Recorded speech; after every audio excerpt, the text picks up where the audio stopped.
All right, all right. So what we're going to do now is we're actually going to try and construct some stories out of these things, okay, very quickly, because we don't have a lot of time. And what we're going to try and do is we're going to try and connect one thing from each group into a story that's interesting. We're going to try and stay away from silly unless you're doing middle grade.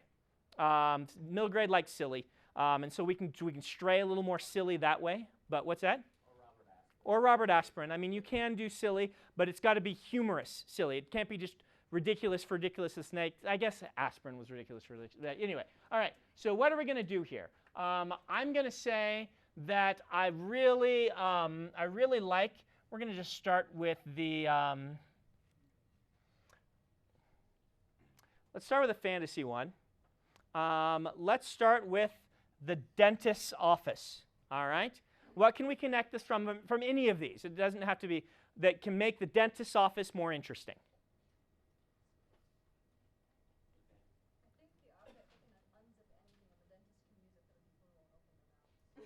Okay, okay, okay. That's fun. What else do we got? What else do we got over here, Abraham?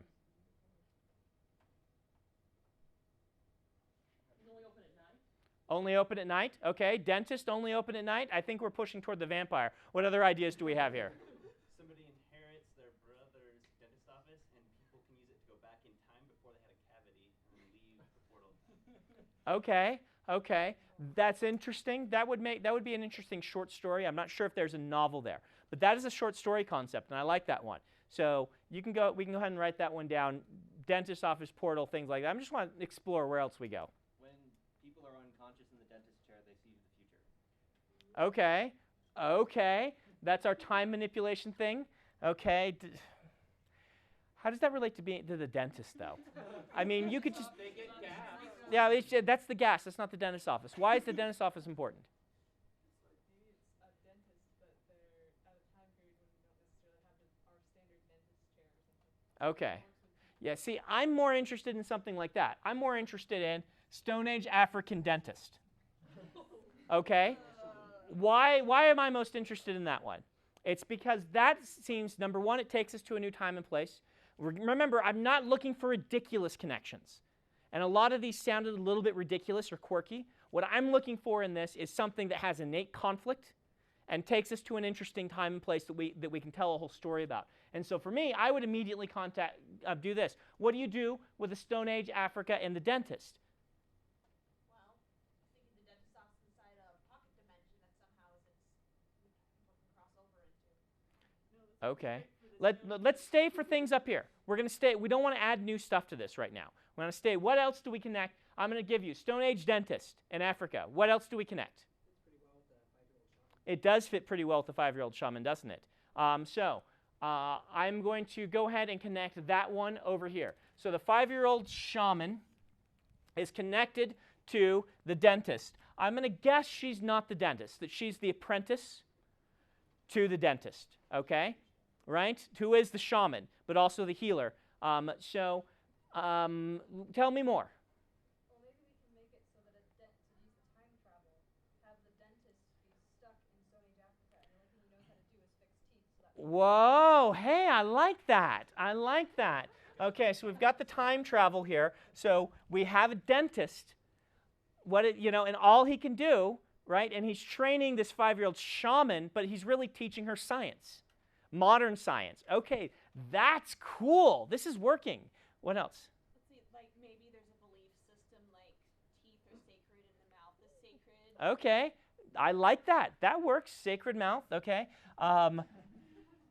Okay, we've got a situation. We do not have a plot archetype. Okay, so we're going to do all 4 of you guys, so 5 of you guys. Okay, we're going to hear them all, and then we'll figure out. So let's go right here. So a neighboring tribe comes and wipes out everyone except for the 5-year-old shaman who uses the technological knowledge that she has from the time traveler to go and revenge herself of her tribe.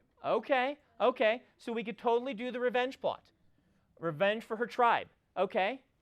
The dentist is dying, and the 5-year-old girl shaman knows about the afterlife and in return teaches the dentist about the afterlife. Okay. I'm kind of bored by that plot. Okay? There's got to be something happening. Sitting and teaching isn't something happening. Can you make something happen? He dies, and she becomes his spirit guide. Okay, yes. See? Do you see the difference there between she teaches him and she leads him? Look for activity. Okay, I'm trying to, we'll get into these things, nitty-gritties, but I kind of like this as an object lesson for. So I like that one. You can do the journey to the afterlife with her. So you could do the revenge one. That's not the deities, but you know what I'm saying. You could do the journey to Africa in this plot archetype. Oh, go ahead. Yeah. Both of you. We'll do Jane first, because I know her name. Believe that having the holes in your head would let in spirits. Uh-huh. Maybe it's actually true, and you get the ghost brother. Okay. Okay. There is a danger in here. So, but Science, but it actually what is the plot? What happens? Ghost brother gets into who or whom? obviously somebody important. Okay. Possessed by a spirit because the dentist pulled some teeth. Okay. And what does that lead to? What conflict does that lead to? What's the problem? Okay. He is trying to destroy the dentist. Okay. See, pushing for conflict and story. We want to transition from situation to story. Good. So we were on the same brainwave because my Uh-huh. was similar. But what if the dentist has an evil brother who came back in time with him, and to foil his brother's plot because he's angry that his younger brother, who was just a dentist, got Yeah. everything and he lost nothing, he is now going to start a new religion with another tribe teaching that pulling out your teeth causes you to be possessed by evil spirits. Okay. Excellent. Even better if it's true. So, okay. So we've got things going on. That's still a bit of a situation rather than a plot, but I like where that's going. If you were discovery writing, that would be plenty for you to start with and then go and see where it goes. But you would need a big problem for that story. Something probably bigger than both tribes, but it's a place we could go. Okay. Mine involved journey to the afterlife. Uh-huh. That the 5-year-old shaman suggests that if the dentist were to go to the afterlife, he could be taken back to where he's from. Okay. And someone stop trying to keep the dentist from going back in time. Okay, who's trying to stop him? Maybe the Past self? past self or His past self or his brother? Either one of those could work. His brother banished him here, or he had a change of heart. I like this past self thing because I think you could do something with that. Maybe we'll do that next. All right? Let's do this, and then we'll go there, and then we'll move on to them. Okay. I was thinking that she's a shaman, she's supposed to be protecting her village, Mhm. bad influences, and the only dentist we have up there is a vampire.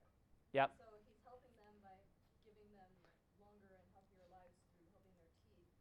So you're going to make the dentist into the vampire, which is totally possible with this. And he's a vampire, and so she has to have this conflict of do Right. I kill this vampire or do I Yeah. learn what he Right. I've got this monster who can teach me things. In that case, I would up her age probably to 8 or 9 at the youngest. And that's going to be something you'd have to decide whether the 5-year-old girl is the main character or not. As the spirit guide for the journey to the afterlife, 5 is fine. I've got a 5-year-old son. That would be really frustrating if that were my, like there's things to a 5-year-old, and frustrating means good, right? Conflict is good. But 5-year-old as a protagonist is going to be really hard to write. Upping the age to like a 12-year-old versus the vampire, suddenly you've got this interesting sort of middle grade story, or maybe YA story, that you could do with them as a protagonist. All right. I really want to see a zombie revenge story, like so a horde of sentient zombies like trying to destroy the village, like their Okay. plan, and like he has Yeah. this modern science and this 5-year-old girl to save. Yeah. Yeah, you could totally work something like that. Like it's not actually Africa Stone Age, it's Africa Stone Age in the future because it's dystopian. We've collapsed, and somebody has managed to get there with real information or whatnot. You could totally do that. All right, there was one more hand over here, and then we'll move on to another one.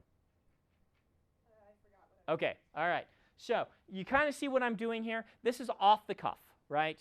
Most of the times when I'm doing this, I've spent months coming up with the different things on the board, and I'm combining them in interesting ways. This is one way to create a story. If you walked in here and you heard me say, I don't know what to write, he's making me not write something, you can pick something like this. You can do this with your friends. If you're really, like one of these stories we were talking about, you just love, you can go ahead and write that. Doesn't matter if multiple people write it. It's okay. This is for the class here. If you want to jump on it and say, I'm going to go with that story and see where it takes me, you go right ahead.